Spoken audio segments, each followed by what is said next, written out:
Imagine it's 1962. You're a 28-year-old assembly line worker at a Ford plant in Dearborn, Michigan. Every Friday, you cash your paycheck. Before you do anything else, before you pay the electric bill or buy groceries or take your wife to dinner, you walk to the bank on the corner and deposit exactly 10% into a savings account. You don't think about it. You don't negotiate with yourself. You don't calculate whether you can afford it this week. You just do it. Your father did the same thing. His father before him. It wasn't a strategy. It wasn't a hack. It wasn't something you read in a book. It was simply what responsible people did. By the time you're 55, you own your home outright. You have enough in savings and investments to retire with dignity. You raised 3 children, took modest vacations, and never once carried a credit card balance for more than 30 days. You weren't rich, you weren't lucky, you weren't a financial genius, you followed a routine. Now imagine it's 2024. You're a 28-year-old working a job that, adjusted for inflation, pays less than that Ford worker earned in 1962. You've read the books, you've downloaded the apps, you've watched the videos about budgeting and cutting lattes and passive income streams, and yet somehow you have nothing. Not because you're lazy, not because you're undisciplined, not because you made catastrophic mistakes, but because the simple routine that built generational wealth for 100 years stopped working. Or rather, the system around it changed so completely that the same behaviors now produce opposite results. This isn't a motivational video. This is an autopsy of why the most basic wealth-building routine in financial history got neutralized by structural forces most people never learned to see. And more importantly, what the actual routine is that still works, why it works, and why the system is designed to prevent you from ever following it.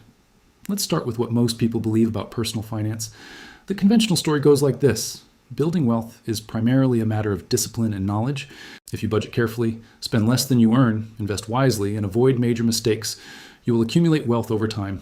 The implication is that financial struggle is essentially a failure of behavior. The system works. People just need to work it correctly. This narrative is everywhere. It's in best-selling books. It's in high school economics classes. It's in the advice parents give their children. And it contains just enough truth to be dangerously misleading. Yes, behavior matters. Yes, discipline matters. Yes, there are specific routines that dramatically improve financial outcomes. But here's what the conventional story leaves out. The behavioral requirements for building wealth are not constant across time. They change based on monetary policy, wage dynamics, credit availability, inflation rates, and asset price structures. What worked in 1962 doesn't automatically work in 2024, not because the math changed. Because the environment changed. And when the environment changes, routines that once produced wealth can start producing poverty. Let me show you what I mean. Between 1947 and 1973, something unprecedented happened in American economic history. Real wages, meaning wages adjusted for inflation, rose at roughly the same rate as productivity gains. When workers became more productive, they captured most of that value in their paychecks. During this period, a single-income household headed by a factory worker, a teacher, or a mid-level manager could reasonably afford a home, a car, yearly vacations, and still save 10 to 15% of gross income. The savings rate in the United States during this period averaged between 8 and 12%. That number is not random. It's not arbitrary. It represents the surplus generated when wage growth tracks productivity and when credit is relatively constrained. Under those conditions, simple routines worked beautifully. Pay yourself first. Avoid unnecessary debt. Buy assets that appreciate. Let compound interest do the work over decades. This wasn't sophisticated. It didn't require advanced knowledge or special access. A working-class person with a high school education could follow this routine and build meaningful wealth over a 40-year career. Then, something changed. In 1971, the United States abandoned the gold standard entirely, completing a process that had been underway since the 1930s. The dollar became fully fiat, backed by nothing except government decree and the economic strength of the nation. This change, by itself, didn't destroy wealth building, but it enabled a series of policy decisions that would fundamentally reshape the relationship between work, wages, and wealth. Here's what happened over the following decades.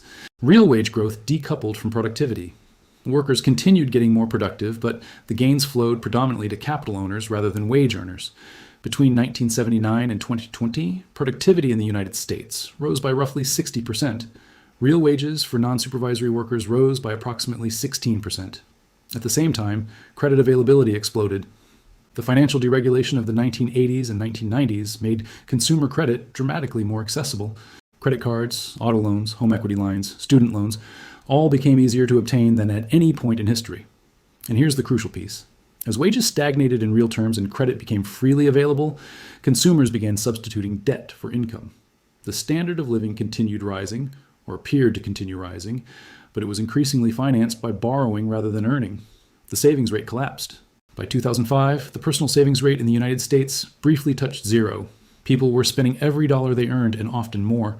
This wasn't because Americans suddenly became irresponsible. It was because the structural incentives had flipped. And when wages barely cover basic expenses, saving 10% becomes mathematically difficult. When credit is cheap and aggressively marketed, borrowing feels like the rational choice. When asset prices, especially housing, rise faster than wages, buying early with leverage becomes the only viable path to ownership.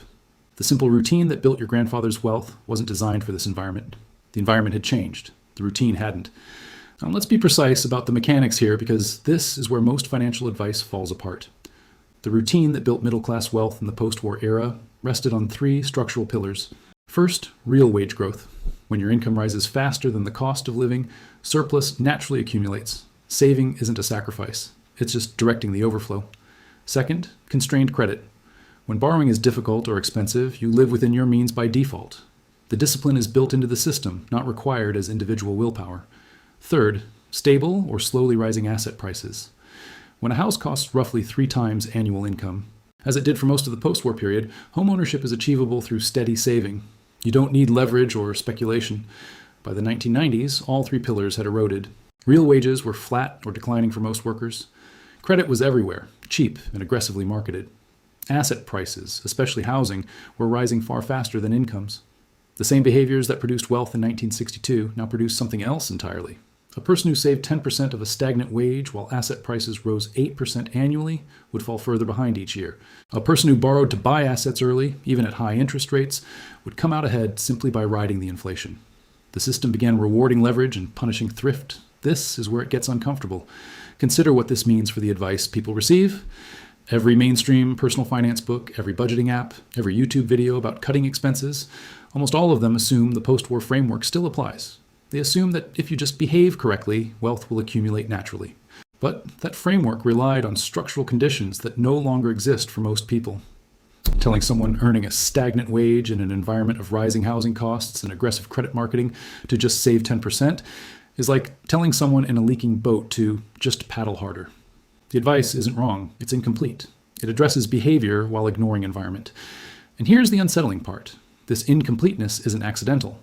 The financial industry, the credit card companies, the consumer goods corporations, their business models depend on you spending as much as possible, as frequently as possible. A population of disciplined savers is a nightmare for consumer capitalism. The entire economic model requires you to earn, spend, borrow, and repeat. Every friction that once protected people from overspending has been systematically removed. Cash has been replaced by cards and tap payments. Waiting periods have been replaced by one-click purchasing. Marketing has evolved into a sophisticated behavioral science designed to trigger purchasing impulses before the rational brain can intervene. The environment isn't neutral. It's optimized against you. Now let me tell you what the routine actually is. Not the surface-level tips you've heard 1,000 times. The structural counter-moves that work precisely because they push against the system's design. The first principle is automation. This sounds trivial. It isn't. The reason automation works isn't that it saves time or reduces effort. It works because it removes the decision point where the system attacks you. Every spending decision you make manually is an opportunity for external influence. Advertising, impulse, social pressure, emotional state, to redirect your behavior. When you automate your savings, when money moves to savings or investment accounts the moment it arrives in your checking account, before you see it, before you can decide what to do with it, you're exploiting a basic feature of human psychology. You don't miss money you never had. This is documented extensively in behavioral economics. People who automate savings save dramatically more than people who try to save manually, even when they have identical incomes and identical stated intentions. The gap isn't discipline, it's architecture. The system makes spending automatic and frictionless. The countermove is making saving automatic and frictionless. This isn't a tip, it's structural defense. The second principle is expense elimination, not reduction. There's an important distinction here that most financial advice misses. Reducing expenses means paying attention, exercising willpower, making decisions. It's exhausting. It fails over time because willpower is a depletable resource. Eliminating expenses means removing the category entirely so no decision is required. If you cancel a subscription, you don't have to decide each month whether to use it enough to justify the cost. The decision is made once. The mental burden disappears. If you don't own a car, you don't decide each month whether the payment is worth it. The category doesn't exist. If you don't use credit cards, you don't manage balances and minimum payments. The trap isn't present. This sounds extreme, and for some expenses, it isn't practical. But the principle holds. Every expense category you eliminate removes a constant drain on both money and attention. The people who build wealth on moderate incomes aren't exercising heroic daily discipline. They've structured their lives to require minimal decisions. They've made the default path the correct path. The third principle is understanding the math of debt. This is where the historical pattern becomes most clear. Consumer debt is, mathematically, a mechanism for transferring wealth from the borrower to the lender. This is true by definition. That's what interest is. Every purchase you make with consumer credit, unless you're arbitraging a promotional rate, involves paying more than the purchase price. Compounded over a lifetime, this math is devastating. Consider a simple example. Two people each spend exactly $100,000 over 10 years on ordinary consumer purchases. Person A uses cash and debit. They spend $100,000. Person B uses credit cards, maintains a balance, and pays average interest. They spend approximately $140,000 for the identical goods. That $40,000 difference didn't disappear. It transferred to financial institutions. Now compound this pattern over 40 working years across every major purchase category: cars, furniture, appliances, vacations, and you begin to see the mechanism. Consumer debt, at average interest rates over long periods, can easily consume 20 to 30% of lifetime earnings. This isn't rhetoric, it's arithmetic. The simple routine that protects against this isn't complex. Don't carry balances on high interest debt. If you can't pay cash, you probably can't afford it. Use credit only when you fully understand and can exploit the terms. This sounds obvious. It isn't practiced. The average American household carries around $6,000 in credit card debt. At average interest rates, servicing that debt consumes hundreds of dollars annually that could otherwise build wealth. The system isn't designed for you to understand this. It's designed for you to normalize it. The fourth principle is the gap, not the savings rate, the gap. Most financial advice focuses on the savings rate, the percentage of income you save. That metric is incomplete because it ignores the relationship between income and expenses. The relevant number is the gap between what you earn and what you need to spend to live. A person earning $200,000 who spends $190,000 saves 5%. A person earning $50,000 who spends $30,000 saves 40%. The second person will build wealth faster, despite earning far less. The gap is what matters. And here's the critical insight. Expanding the gap requires working on both sides of the equation, but they aren't equally controllable. Income is partially outside your control. It depends on the labor market, your industry, your skills, economic conditions, and often simple luck. Expenses, within broad limits, are under your direct control today. You can't decide tomorrow to earn 50% more, but you can decide today to need 50% less. This is why lifestyle inflation, the tendency for expenses to rise automatically with income, is the single most destructive pattern in personal finance. Every time your income rises and your expenses rise to match, you've captured none of the gain. The routine that works is deliberately keeping expenses static when income rises.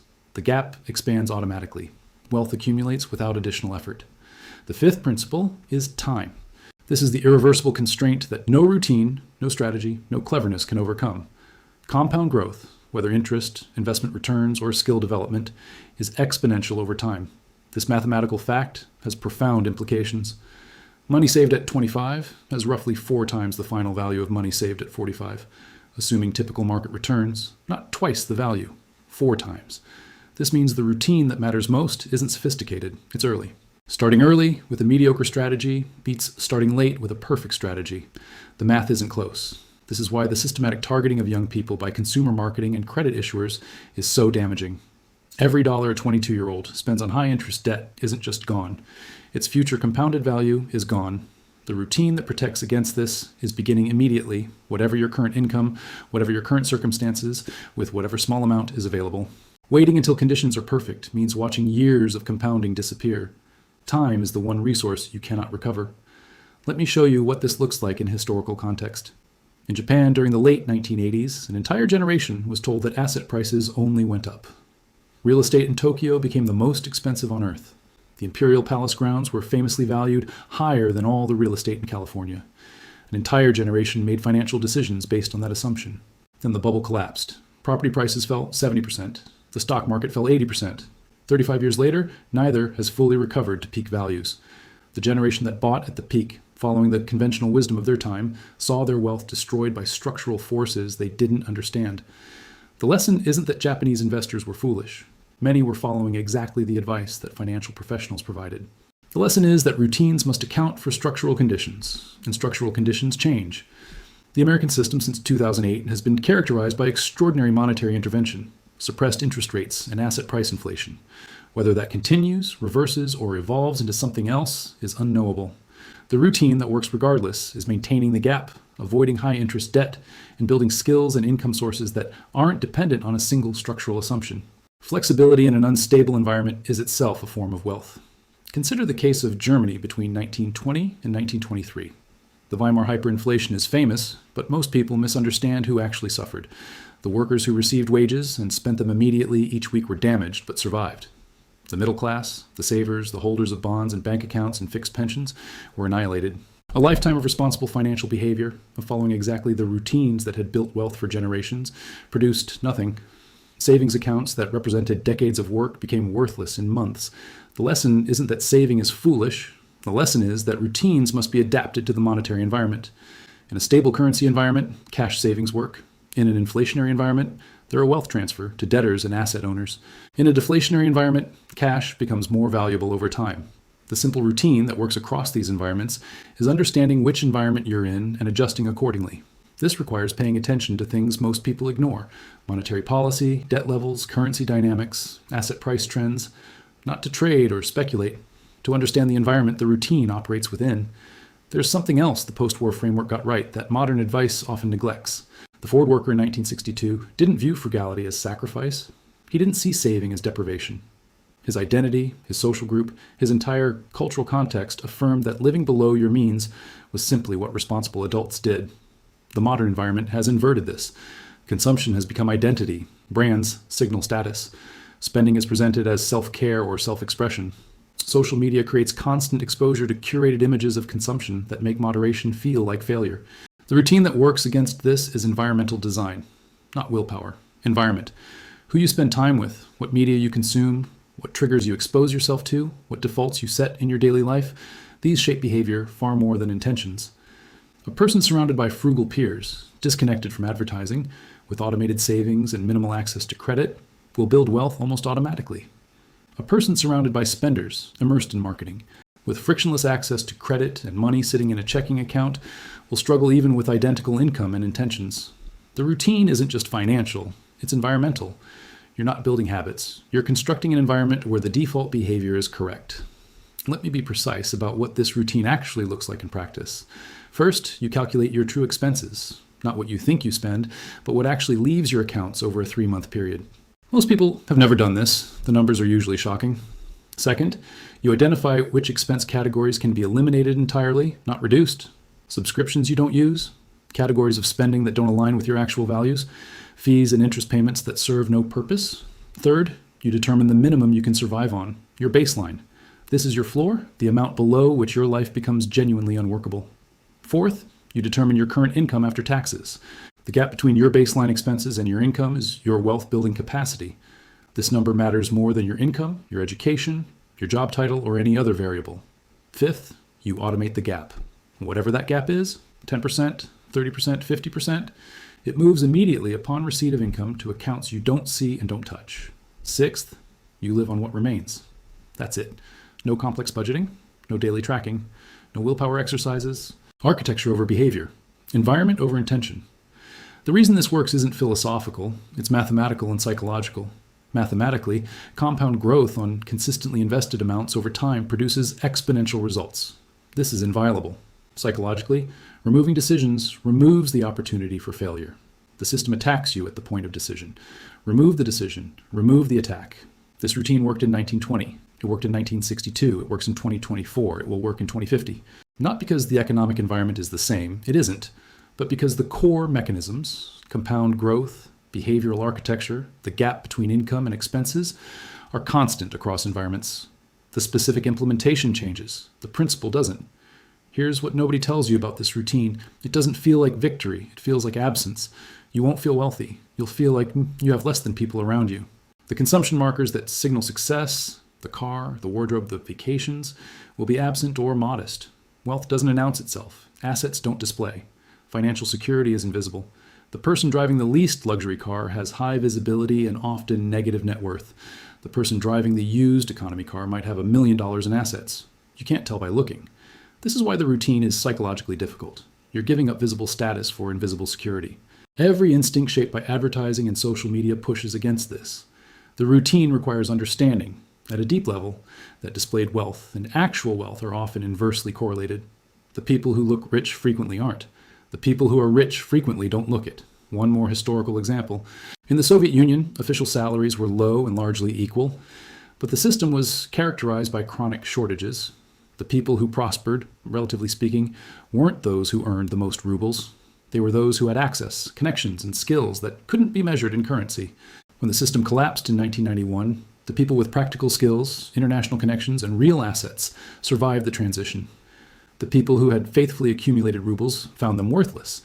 The lesson isn't about communism versus capitalism. The lesson is that the rules can change, and when they change, wealth measured in the old rules becomes irrelevant. The routine that survives regime change, financial regime change, political regime change, technological regime change, is maintaining the gap, building real skills, avoiding dependence on a single asset class or income source, and staying flexible. The specific implementation will need to adapt. The principle of maintaining options, minimizing debt, and building real capability remains constant. This video is not financial advice. It's not investment advice. It's historical and educational analysis. The patterns I've described are documented in economic history. The mechanisms are well understood in behavioral economics and financial mathematics. What you do with this information is your responsibility. Let me close with what this means. The simple money routine that will change your finances isn't complicated. Understand your actual expenses. Determine your baseline. Maximize the gap between what you earn and what you need. Automate the gap immediately upon income receipt. Design your environment to minimize spending triggers. Avoid high-interest debt absolutely. Start immediately, regardless of the amount. That's it. No secrets, no tricks, no sophisticated strategies. The reason this isn't common knowledge isn't that it's hidden. It's that it runs against every incentive in the consumer economy. The system is optimized for you to earn, spend, borrow, and repeat. The financial industry profits from your transactions, not your stability. The retail industry profits from your consumption, not your restraint. The credit industry profits from your debt, not your solvency. No major economic actor profits from you quietly building wealth through boring, automated, consistent routines. So nobody with a large platform has an incentive to emphasize this message. The message doesn't sell products. It doesn't generate commissions. It doesn't create engagement. It just works. The pattern here is old. Across centuries, across cultures, across every economic system, the people who maintained the gap avoided destructive debt, started early, and let time work in their favor. Those people built wealth. Not dramatically, not quickly, not visibly, but reliably. The structure around them changed. Empires rose and fell. Currencies came and went. Revolutions and depressions and wars disrupted everything. And still, the gap worked. It worked because it's mathematical, not cultural. It worked because compound growth doesn't care about politics. It worked because human psychology hasn't changed in 10,000 years, which means environmental design still overcomes intention. You're not fighting the system by following this routine. You're simply understanding how it works and declining to participate in the parts that extract wealth rather than build it. The question isn't whether this works. It does. The evidence is overwhelming. The question is whether you'll implement it, whether you'll design your environment rather than relying on willpower, whether you'll automate the gap before you see the money, whether you'll eliminate expense categories rather than negotiating with them, whether you'll understand that displayed wealth and actual wealth are different things, whether you'll start today with whatever amount is available rather than waiting for conditions that never arrive. Most people won't, not because they can't, because the system is very good at what it does. And the system wants you to spend. This channel exists because most people encounter these patterns for the first time after it's too late, after the debt has accumulated, after the compounding years have passed, after the environment has shaped the behavior. Understanding how systems work before they work on you, that's the only advantage that scales. If that kind of analysis is useful to you, subscribe. Not for entertainment, for pattern recognition. Some patterns, once you see them, you can't unsee. And some patterns, seen early enough, can change everything.